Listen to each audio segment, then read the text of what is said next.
So the title of today's presentation is Key Steps to Protect Your Business from Cyber Threats. And in this webinar, we're going to look at the issue of information security or cybersecurity, whichever title you prefer. As you'll all know, there's a growing risk of online threats that we face today, and we're going to hear about them shortly. And it affects all industry sectors. So whether you're in non-profits or hospitals, public services, critical infrastructure, or professional services, nobody's immune to this. So protecting your organization from those kinds of threats is vital to maintain trust with your customers and suppliers, to keep your operations going, most importantly, and protect from unwanted financial losses. So we'll hear about steps to make your business more secure and resilient against the kinds of threats that we're seeing out there today. And who better to guide us on this than a recognized authority on cybersecurity who has advised Europol, the European Police Agency. He's the founder of BH Consulting, Brian Honan. So with that, I'll hand you over to our presenter for today, Brian Honan.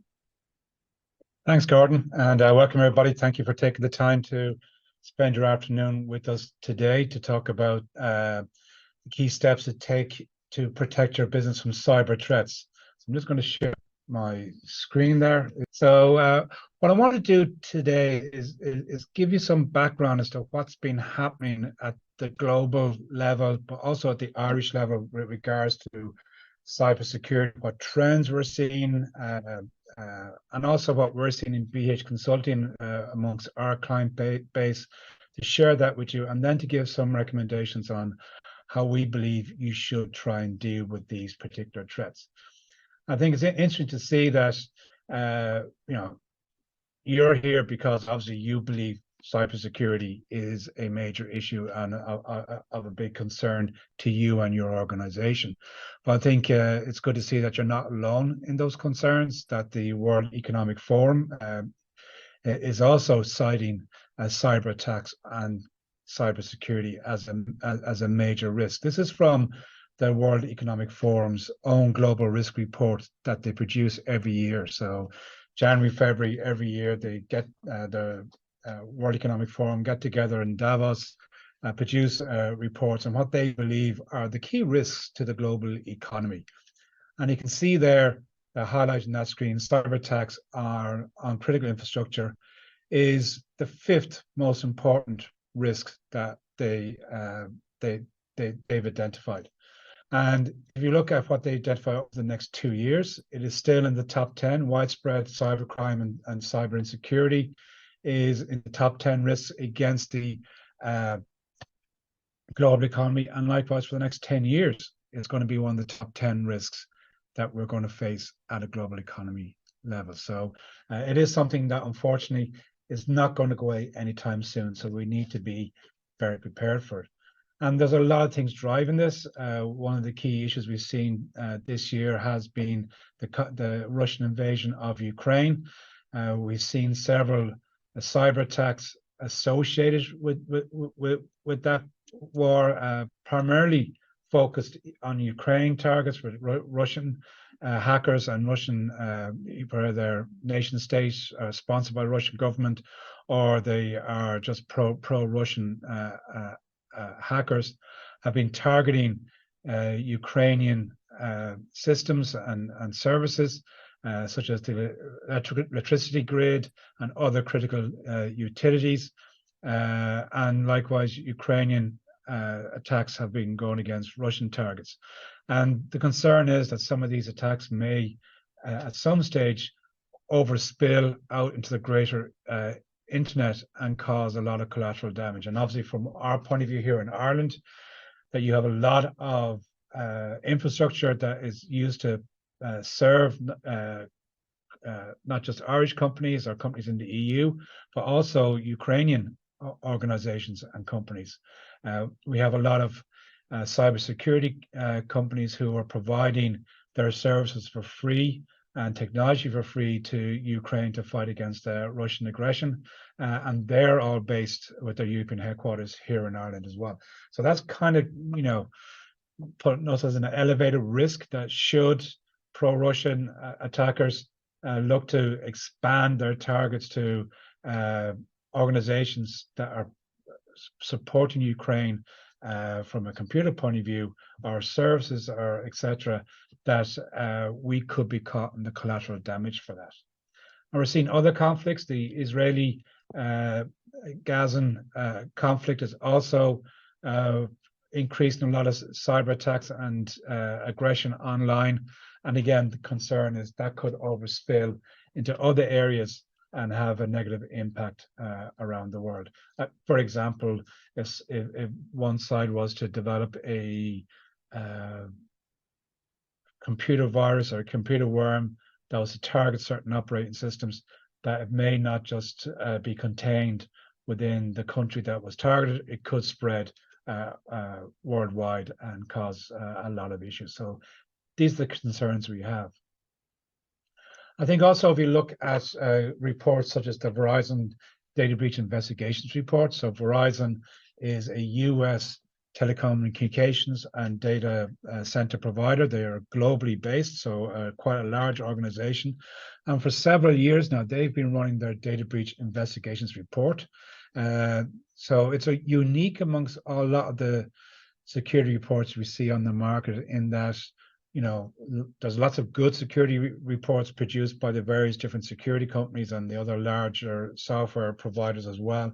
But predominantly those reports focus on the clients and the experiences of the clients of those companies. So if you're not using their software, or you're not a client of those companies, it's not reflecting maybe what you're experiencing. Whereas Verizon is getting that information from those companies as well as their own, but they're also taking information in from police forces around the world, Europol being one of them, the FBI, the US Secret Service, Australian Federal Police, etc., are all sharing their information with Verizon of all the different attacks and breaches they've had to deal with. Likewise, cybersecurity companies, computer emergency response teams, consulting firms such as BH Consulting, we're all providing our data on breaches and incidents that we've handled in the past 12 months to Verizon in a anonymous format, and they analyze that data and produce it in their annual report, which is very easy to read, and I strongly recommend it be one of your must reads of the year.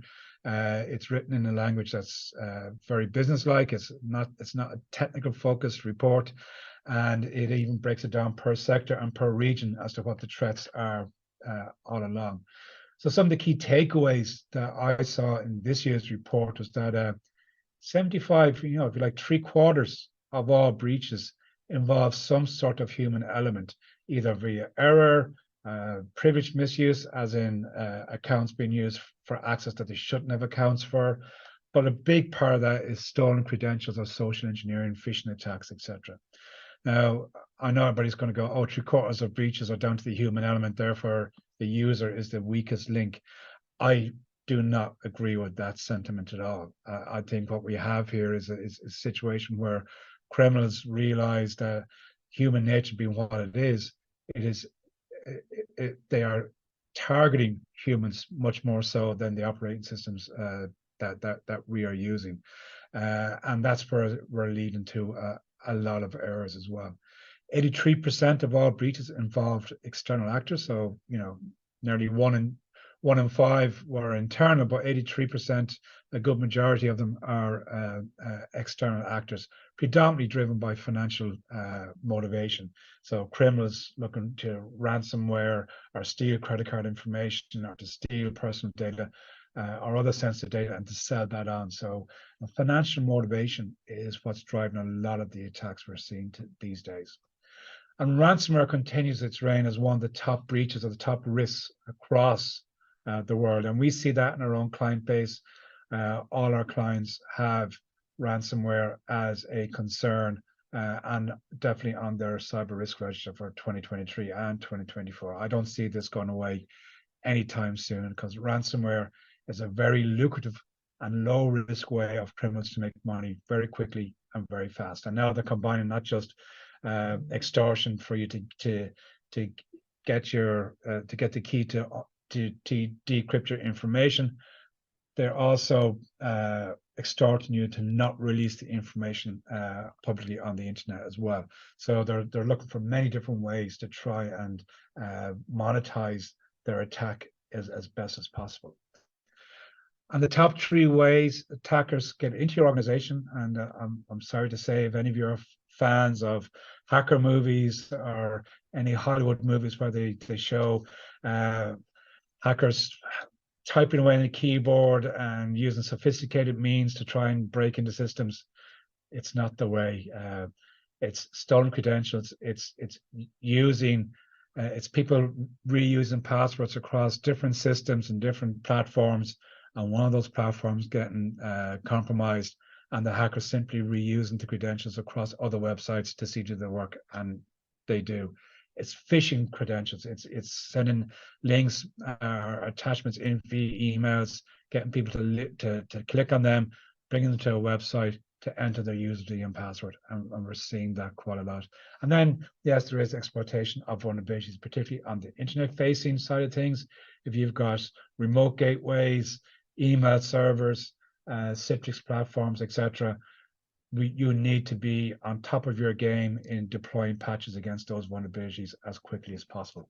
These are the top takeaways I've taken from Verizon.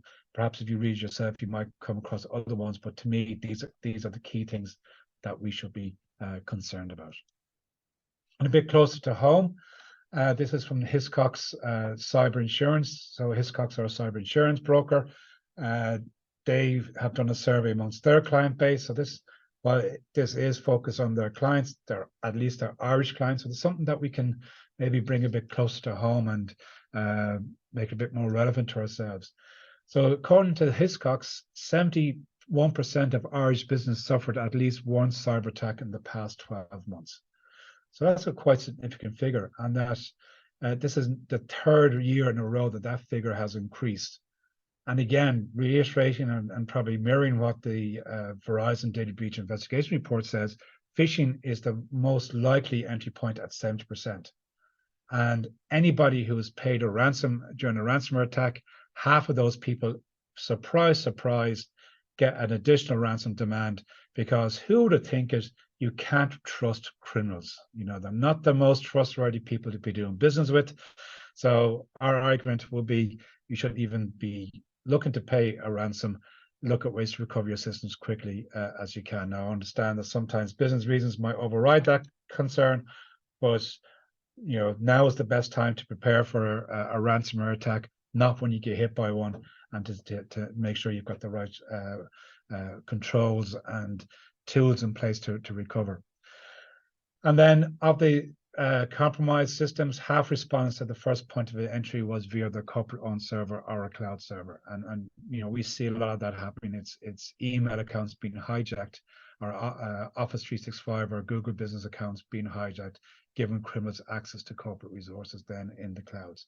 So a key thing I'd strongly be recommending on the back of these statistics and these reports, and highlighting the issues around access, would be that you should to enable multi-factor authentication as quickly as you can if you haven't done it already.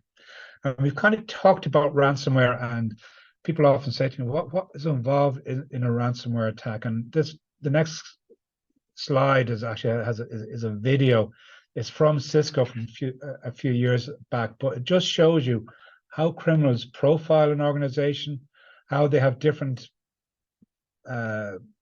groups working together. So, you know, we talk about ransomware gangs. We're actually more thinking about, it's more in reality cooperatives, where you have one group with a key set of skills being employed by another group to do it. So we'll see somebody in this now who would be an access broker. So that's the person who breaks into the system and sells that access to the attackers. You'll have somebody else who would write the ransomware or the computer virus, and then you have somebody else who's probably the if you like the lead partner in the consortium who are the ones who negotiate with the victims. So I'll just run the video very quickly there now.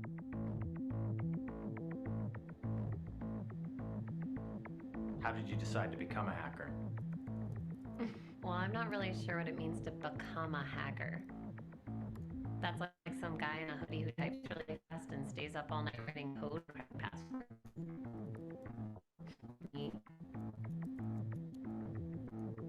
Just spy on people and see what makes them click. Not a bad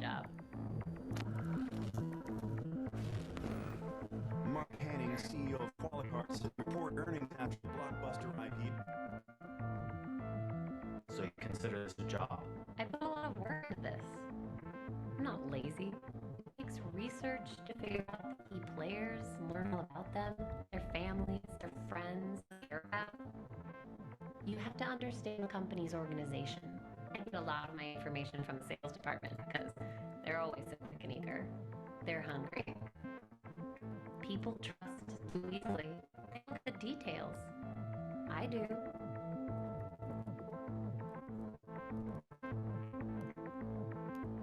Details matter. That's what I'm good at.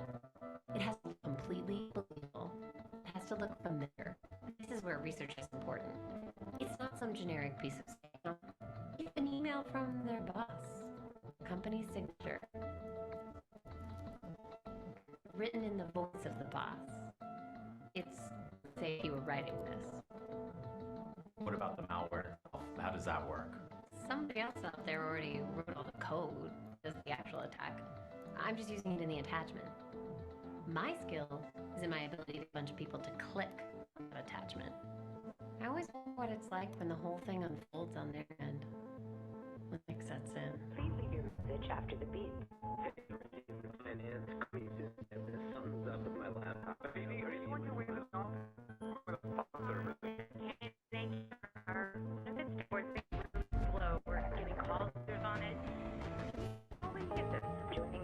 Apparently, there's a massive hack getting our main. It's ransomware. They're holding us hostage. We're lost everything. My name is my phone. What about That was days. we pay it? We don't have. We're reporting in 2 hours. But how do we know that they'll? Pay every single person getting up and running. It's the only thing now. It's done. I have the secret.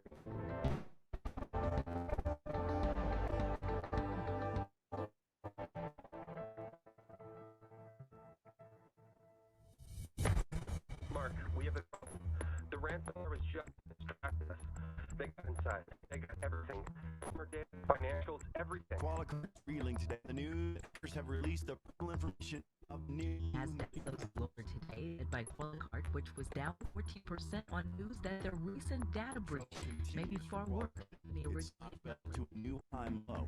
News that CEO Mark Hanning is stepping down after what is out to be one of the worst breaches of personal information in recent history. Do you feel bad about releasing the personal information? All the financials? All the money lost?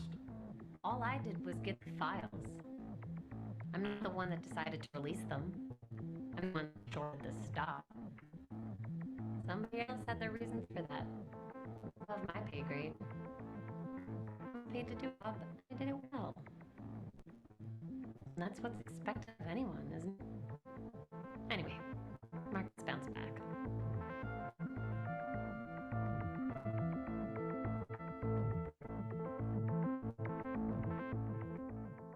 See, as you can see from that video, it shows you how the attackers do work together to target organizations, and even how they sometimes use ransomware as a distraction against the actual other attack they might be doing as well.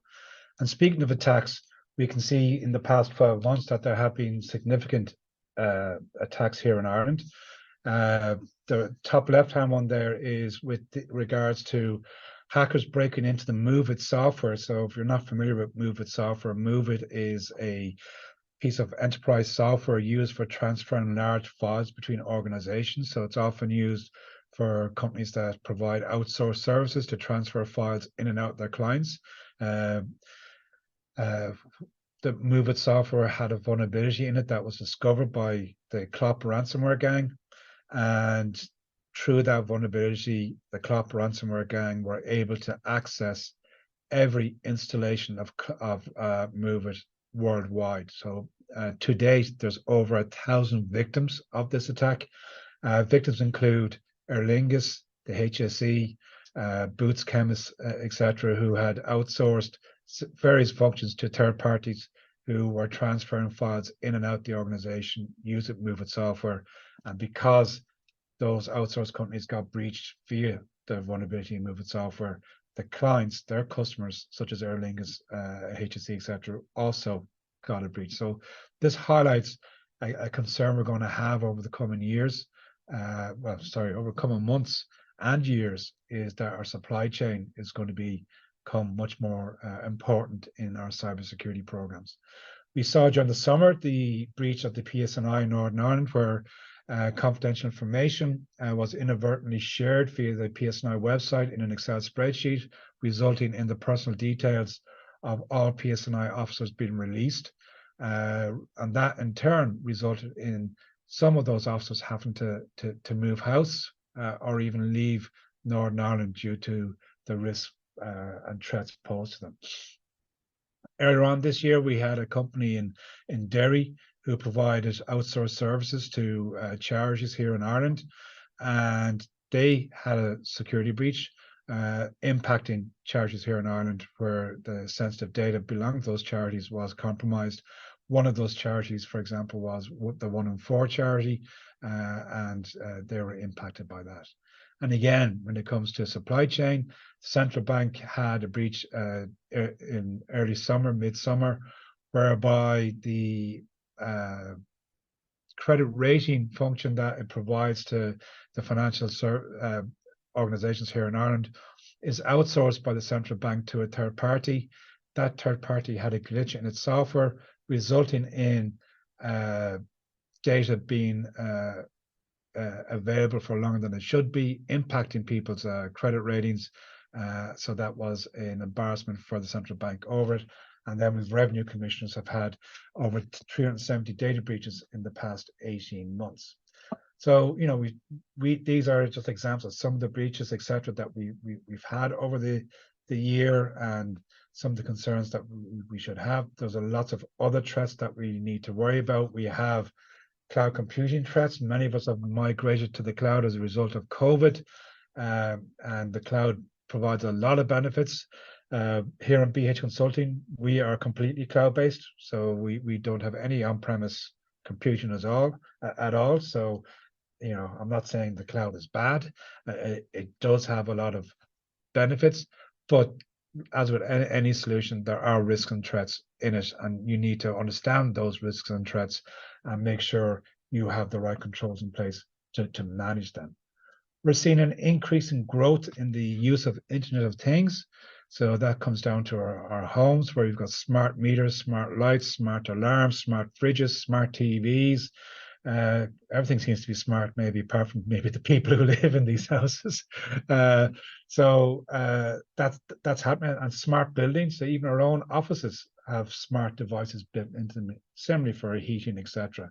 Our cars are now becoming much more smarter. The computing power that are in many of our cars these days is phenomenal, in looking to monitor our driving habits and keep us safe, to enable us to manage our vehicles and work on them much better. And even ourselves as humans, many of us have, like I have a personal health watch on me to keep track of certain things health wise.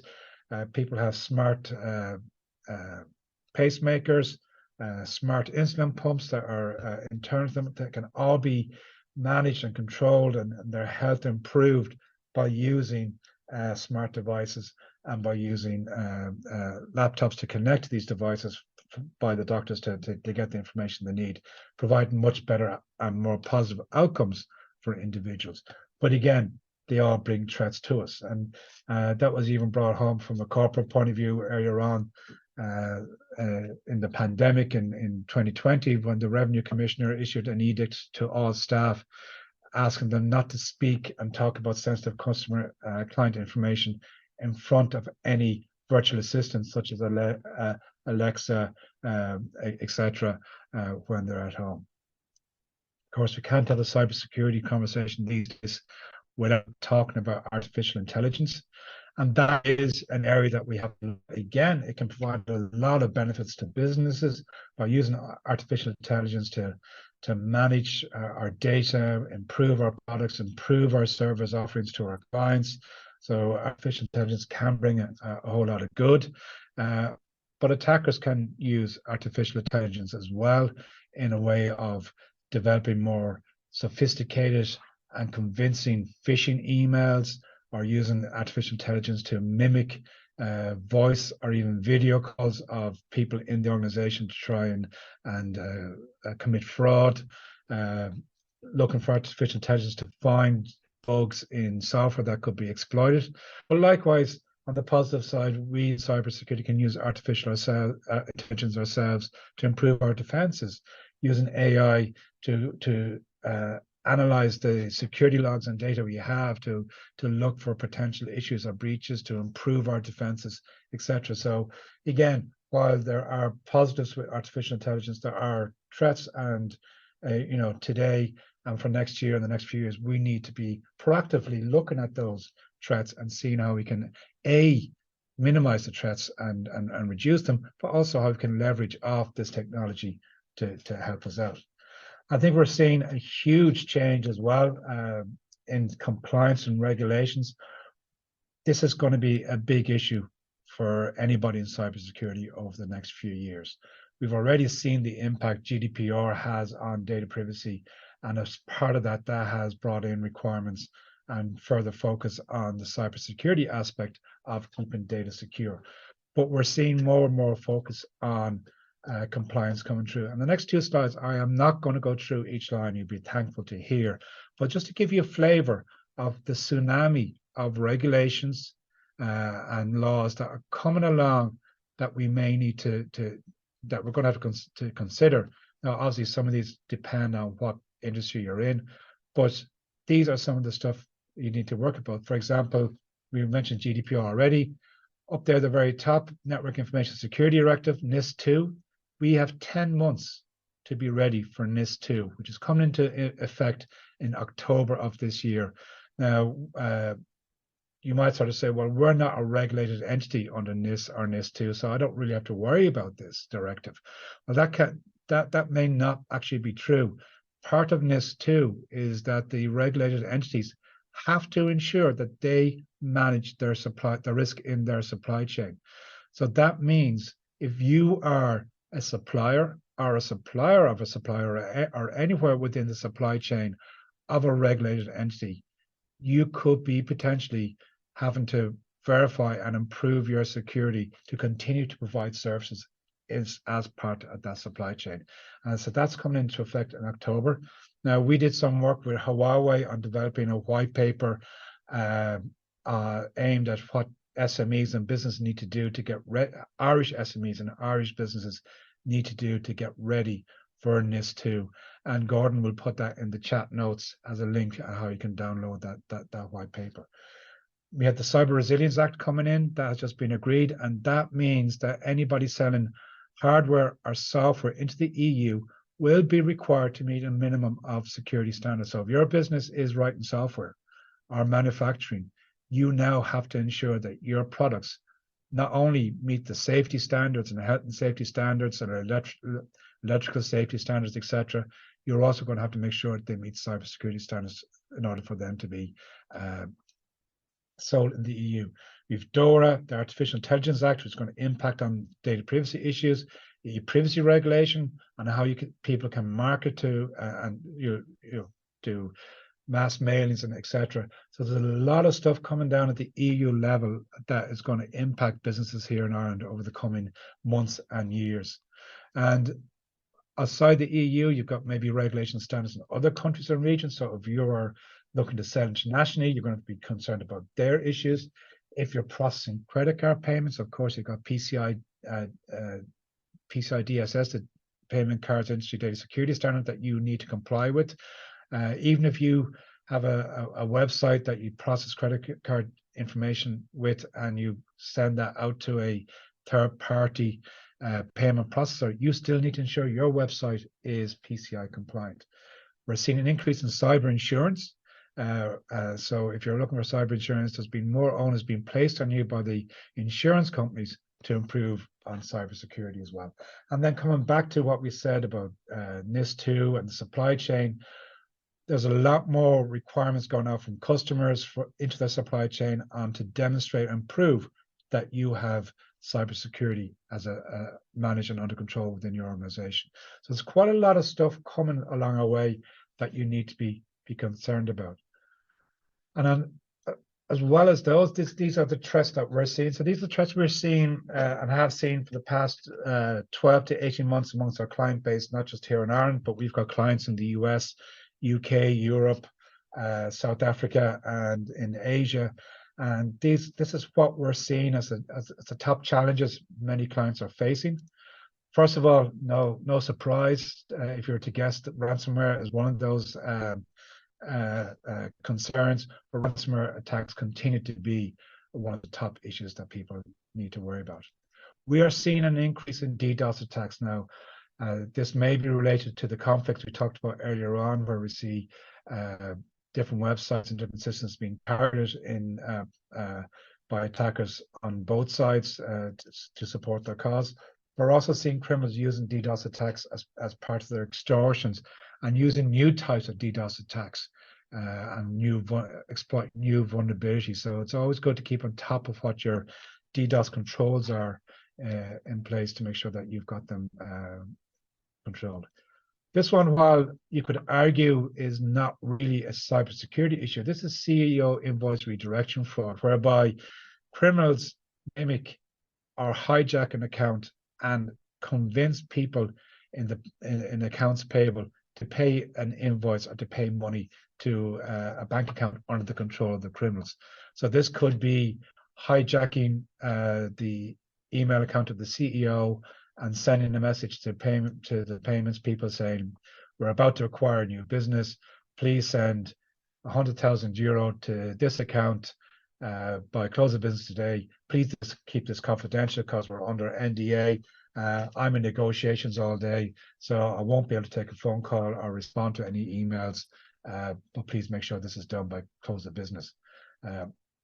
Or you could see them using fake email addresses outside trying to pretend to be the CEO. We've also seen invoice redirection fraud whereby hackers have got into a supplier's email system and then sent emails into the customers of those suppliers saying, our new bank account details are these, so from now on, please put all payments into this new bank account payment, and that can happen quite easily. And what we're seeing a lot now because of remote working, we're seeing where employees' email accounts, corporate email accounts are being hijacked because maybe they don't have multi-factor authentication or they're using weak passwords, etc. On those accounts, the criminals get into the account and they send an email to payroll or to HR saying, I've changed my bank, so from now on, please process my payroll into this bank account. And the criminals will then create rules on the inbox to delete any emails that might be coming back from people to say, are you sure about this, or has your account been hijacked, etc. So we're seeing a lot of this happening. As I said, technically this is fraud, but it's leveraging of computers, and it's important to ensure you secure the user accounts associated with them to make sure to minimize the risk of this happening. We've talked about it a few times already, but we are going to see more and more of this happening. It's supply chain attacks. So I'd be saying to you, you may have an incident response policy in place and you may have incident response plans in place, but the question I'd be asking you, have you got scenarios in place where your supply chain has been compromised? A key supplier has gone offline because of a ransomware attack and can no longer supply the goods to your business that you need to do to deliver. Or your cloud provider CRM system has gone offline. So what is your incident response plan, your business contingency plan around that as well? Kind of touch on it with the CEO invoice redirection, but what have you got in place from a cloud account hijacking point of view? We're seeing a lot of these attacks. So I'd be looking and recommending putting in as many controls as possible, ensuring strong passphrases, making sure people are using unique passphrases for their accounts, enabling MFA across the board, and maybe putting in conditional access policies as well, that if you're logging in from a non-corporate device, maybe you're not allowed to access this system or etc. Or you're logging in from a country that you don't normally log in from, for example, Russia. Well, then you're blocking the access from those areas.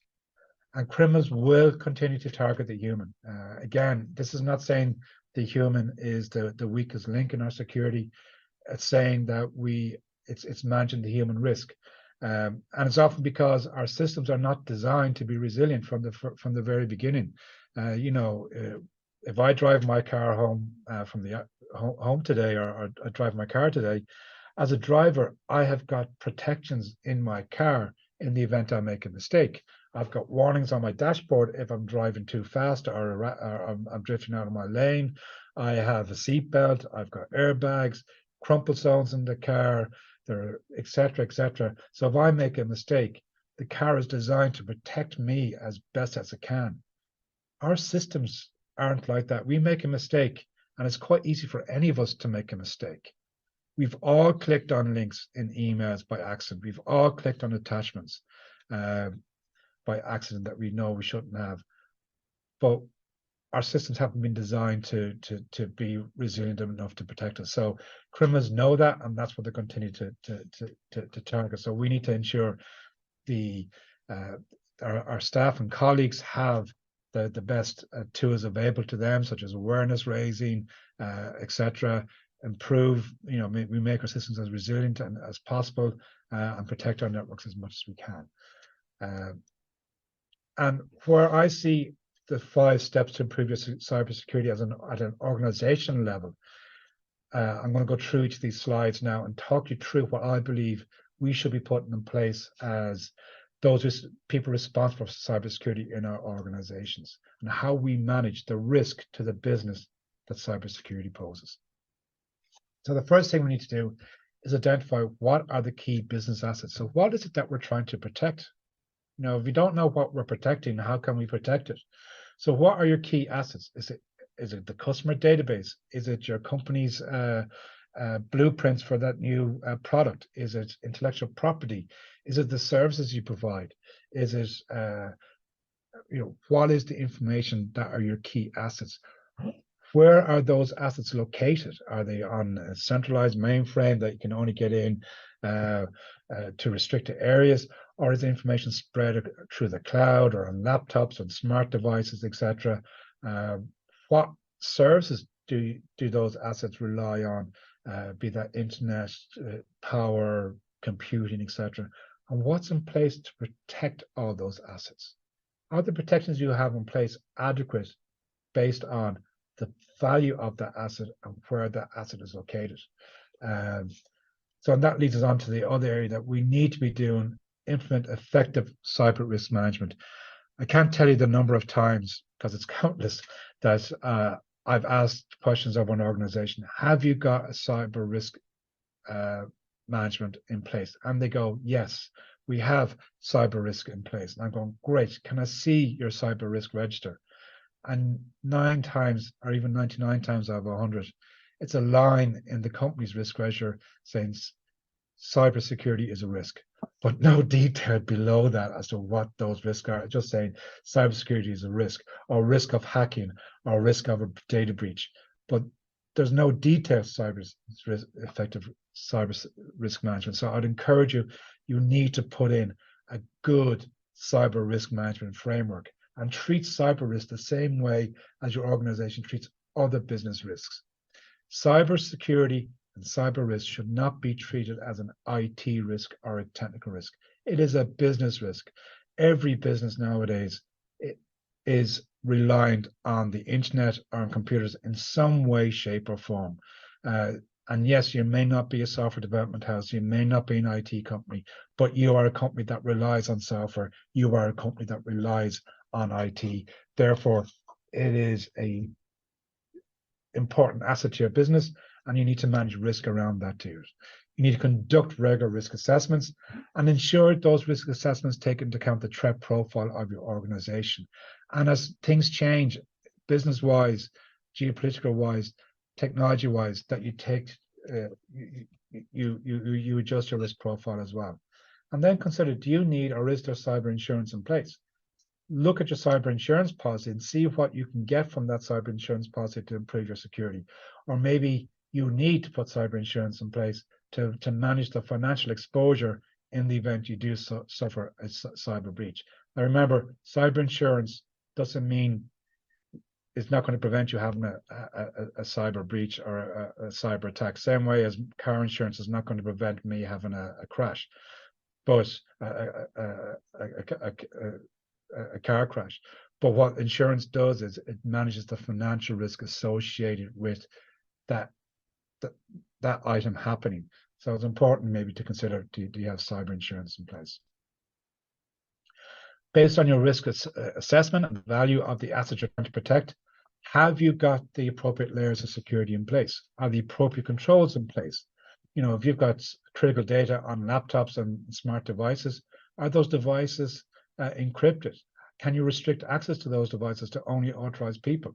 Does your organization have access to the appropriate levels of cybersecurity expertise, be that in-house, or do you need to get that externally? How effective is your cybersecurity related training? Now, I would include in that's your awareness training for staff, but do you have cybersecurity training for specific areas that might need the expertise? Maybe those of people in your company who are managing your networks and your firewalls, etc. They may need specific training to ensure they can manage those effectively. It's also a great way to leverage the investment you've put in place, to a lot of the tools you may have put in to protect your systems. Investing in people's training on how to use those tools mean they might be able to implement and get a lot more value out of those investments, those tools you put in place as well. And then, is there an appropriate cybersecurity budget in place? Do you actually have a cybersecurity budget? You know, it's important to see, well, what do we need to invest in and how do we do it? And again, as I said previously, are you using those investments as best you can? I strongly recommend you these days to develop your detection and response capabilities. Can your organization detect an attack or a compromise in a timely manner? You know, if the criminals are breaking in, can you detect them and can you respond? I always argue that the security controls we put in place are not there to stop criminals hacking your system or breaking into your system.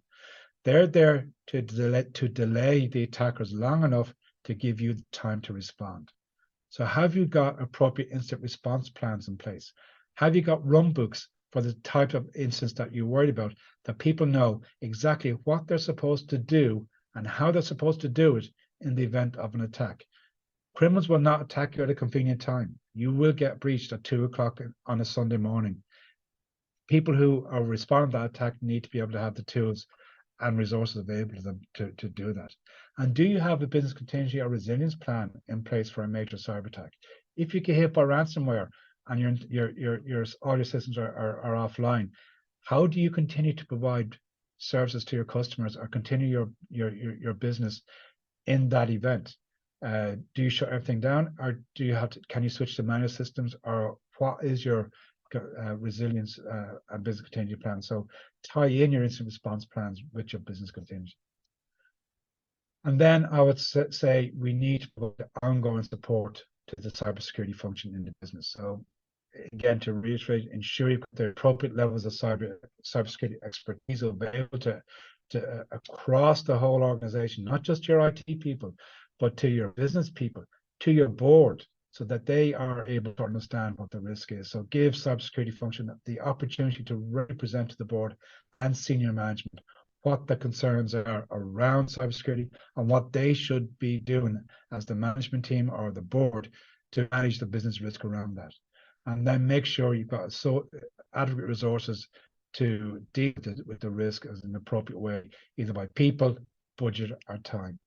And then to close off, I think people who know me know I always use this analogy in saying that, you know, you should remember that security is like brakes on a car.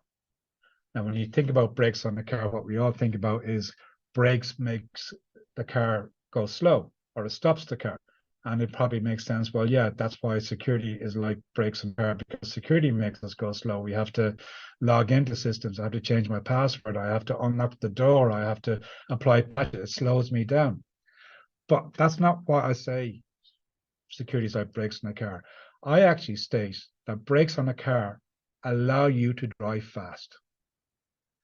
Now, if you think about, if you next time you drive your car, think how fast you would be able to drive your car if you had no brakes on that car.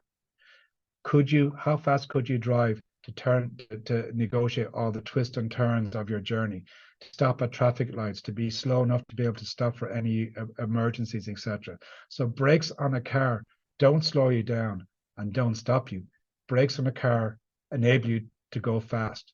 Security should not slow your business down. Security should not stop what you're trying to do. Security should let your business succeed in a safe and secure way. So with that, thank you very much for your time, your attention. Hopefully you found that useful. I can take some questions now, and if not, we don't, please feel free, because sometimes you come to these things and afterwards you go, oh, I meant to ask that question. Feel free to email me with any follow-up questions. So I'll hand it back to you, Gordon. Thanks very much, Brian. Excellent presentation. And I'm delighted to say we've got a fantastic few questions. We'll try and get to as many of them as we can in the time that we've got left. Just to say before the first one, we did pop a link to that Navigating NIST2 report. You'll see that in the chat box. So our first question, all anonymous, as we said, Brian, you talked about the supplier risk and the supply chain risk, and we have a question here about what percentage of breaches do we know are associated with third-party vendors rather than companies being targeted directly? That actually is a very good question, and I am not aware of any statistics around that just yet. Hopefully, maybe the Verizon Data Breach Investigation Report will have it as a new topic that they can bring in. But I do know from anecdotal evidence and breaches that we're seeing hitting the headlines, more and more of them are being the result of breaches in the supply chain. Yeah, I don't have a direct answer to that question, but it's happening more and more. And I think it makes sense because our businesses have become more intertwined and more dependent on each other over the past, particularly over the past number of years, and particularly with COVID, lots of businesses outsourced functions and stuff, moved to the cloud to survive, and haven't gone back in again. Absolutely, yeah. And we've seen some incidents against, say, managed IT service providers, and that has a downstream effect on their customers who end up getting knocked offline or disrupted for some way. So picking up on another point you mentioned, turning to multi-factor authentication, or MFA, you did mention that, and we have a question here that we're seeing techniques that can get around MFA, circumvention techniques, captured sessions, and so on. So the question is, what else can companies do to protect themselves from credential and session loss that leads to compromised accounts? Yeah, I'll try and answer that quickly because it's that is a very good question, and it covers some of the attacks where criminals have used software or proxy servers to try and capture the session tokens that people have set on their device from an MFA point of view. So what you can do is you can configure your logins and sessions to be shorter and not to be as long-lived. You could restrict using conditional access policies to sort of say, okay, if you're accessing, you can only access via corporate-owned devices. So that means, okay, the criminal may have got your password, they may have got your MFA token, Gordon, but now they also have to be physically at or remotely hack into your company's computer to try and get in, or you could restrict it per region, etc. You can also, Microsoft are actually, and it's available in other, not in all other MFA platforms, but the Microsoft Authenticator app is now bringing in an issue where we had this thing called MFA fatigue. So say if I wanted to hack your account, Gordon, I've got your password and I'm hacking into your Microsoft 365 account, and you've got your app, you've got your MFA enabled to be app based. So a push notification comes and you click approve. Now you're busy, you're working away, and suddenly your phone is bing, bing, bing, bing, bing, bing, bing with all these requests, and you're going, oh, there must be something wrong. So you'll hit approve, and that's, you just now let the criminal in. What Microsoft are changing is they're going to do a number matching thing, so that if your MFA kicks in, up on the screen it will say, here's a number, and you have to type that number into the app to match it. So you can use number matching, etc. So it's improved as you go along. I would be encouraging companies to move away from SMS-based MFA, because that is proven to be weak and can be intercepted by criminals. And and like criminals can be, I've no case where criminals have actually socially engineered the MFA token, the MFA number out of an individual as well. So they're just quickly some of the things you can put in place to do that. Okay, thank you. Great points there. Next question is, has there been a noted rise in people interacting with malicious emails on the back of more widespread remote working? Obviously, since COVID, many people are now dispersed. So has there been a big uptick in people who again are busy or maybe distracted by other things and are now responding to those malicious emails that you talked about? Absolutely, and criminals know this, and they're taking advantage of it. And I guarantee you, we're going to see a rise in the next 4 weeks in delivery teamed malicious emails, or cancelled orders, or confirmation orders. So we're all buying online for Christmas. We're all in the panic leading up to Christmas, and we're all, oh my God, I need to get this gift or that gift. Is this being delivered or not? And criminals know that, so they're going to be picking back, and they are using, they're becoming much more slicker in how they craft these emails and make them much more realistic.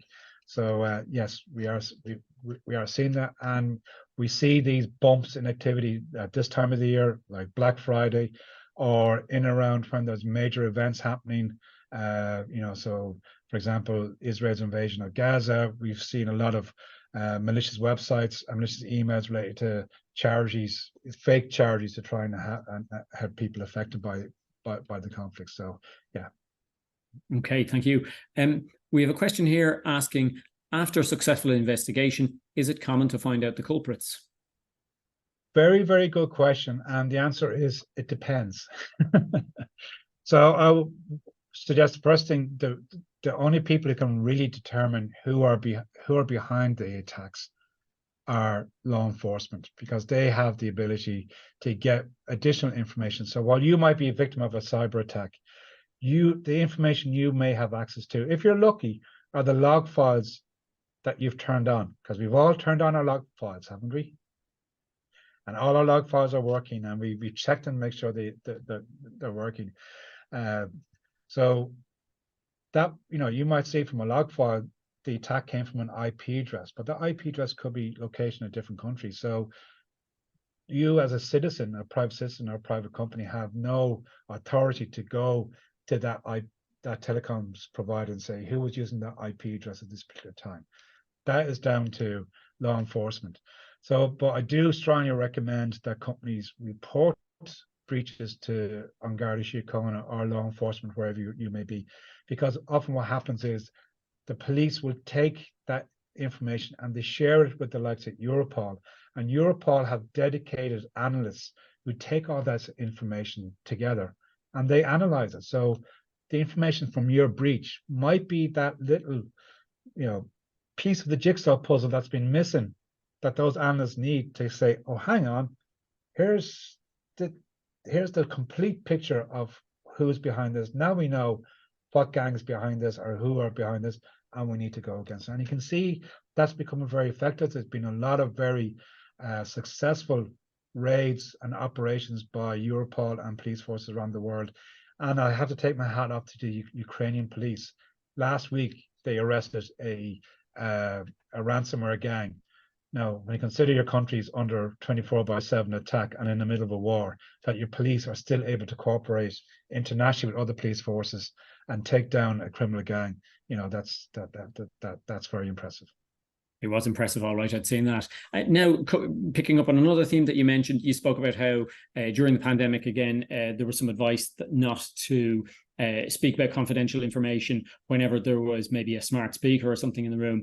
We have a question, possibly a cheeky one. Is a mobile device not a smart recording device? Potentially, and I've heard, we've all heard the stories about, oh my God, Gordon and I were sitting in the pub last night and talking about, because I know Gordon's into music, we're talking about guitars, I don't play guitar, so I come back and I'm sitting at my laptop, and next minute, I don't believe it. There's ads for guitars coming up on my screen, so they must be listening to our phones. And that's not, that's not the way those things happen. There are sophisticated algorithms, particularly on social media networks that are installed and apps installed on our phones that, in that scenario, what's probably happened there is Gordon has spent the day researching guitars. We've gone and met in the pub for a pint. My phone is sitting down beside Gordon's phone. The social media company goes, "Oh, Brian, your phone is beside Gordon's phone because of a Bluetooth beacon or some sort of connection." And it goes, "Oh, so now we have Gordon in your sphere of influence, your offline sphere of influence. Gordon's been looking at guitars, so maybe because you were in a pub with Gordon, because they have your location data as well, you're into guitars too." But yes, No, it's inferring rather than eavesdropping. Is correct. That would be fair to Correct. say? But there is malicious software that can turn on microphones on mobile devices as well. So yes, that can happen. If you're using an Apple phone and you're concerned about that, I'd recommend using the lockdown mode on your Apple phone, and there's a similar setting for your Android phone as well. Okay, very good. And just I'm mindful that we're almost at the top of the hour. We just have one comment. Well, really a comment rather than a question. But what I'm keen to get your response to this. Companies should also consider password manager tools where multiple systems are being used by individials. Absolutely. Can you talk this out for anyone in the audience who's maybe not technical? What do we mean by that exactly? Yeah, so the standard advice that has been given in the past about passwords is pick a long password, make it unique, have it uppercase, lowercase with numbers in it and special characters, but don't have it as a word that's easy to remember. So make it something that you can remember but hard to guess. And like that's fairly confusing, Tall order. Yeah. So, and then people say, but so you asked me to do that for every single password I have for every single system, how am I supposed to remember all this? So what I strongly recommend is using a password manager. So a password manager can either be a notebook that you write it down. Now people go, "Oh my God, we're not supposed to write down our passwords." And I go, true, but I'd rather people write down individual passwords for individual systems in a notebook that they might lock on their desk. So the only people who have access to those passwords are people who end up with physical access to that notebook. Versus somebody using password 123 across all their systems. Now, a password manager is a much more sophisticated solution than a notebook, and I'd recommend a password manager much more than this. And that is a piece of software that can either be installed on your computer, but if it's a enterprise solution, it's installed on a server in the office or in a cloud solution where it stores all your passwords in a safe, an encrypted safe that is accessible only to you. And every password you have, it can generate passwords for each individual website or each individual system you have, or you can write your passwords in there. And then you just need to make sure you protect your password safe with a very, very secure password, or ideally secure passphrase with multi-factor authentication turned on as well. Brilliant. And a great point to finish up on, I think, because what you're talking about there is effectively making a decision based on risk. So if you do go old school and you go with the notebook and you're locking it in a locker, well, then you're saying, look, the odds of someone being physically at my desk are far, far smaller than me using a password that's been seen 1,000,001 times all over the internet, and everyone knows it's just a danger. So great point to finish on. So at that, Brian, thank you so much for your time. Thank you for the fantastic presentation. Thanks to everyone here who attended today, and thank you for your questions and contributions. I hope you come away with some practical and actionable advice that you can take back to your organizations. So our final webinar in the current series will take place on Thursday, the 18th of January at 3 p.m. And it's going to look at the impact of EU regulations on cybersecurity, privacy frameworks, and standards and certifications. So again, touching on themes that we touched on today and in our previous webinar as well. So thanks to everyone, and we'll see you back here in January. Enjoy the holidays in the meantime. Thank you.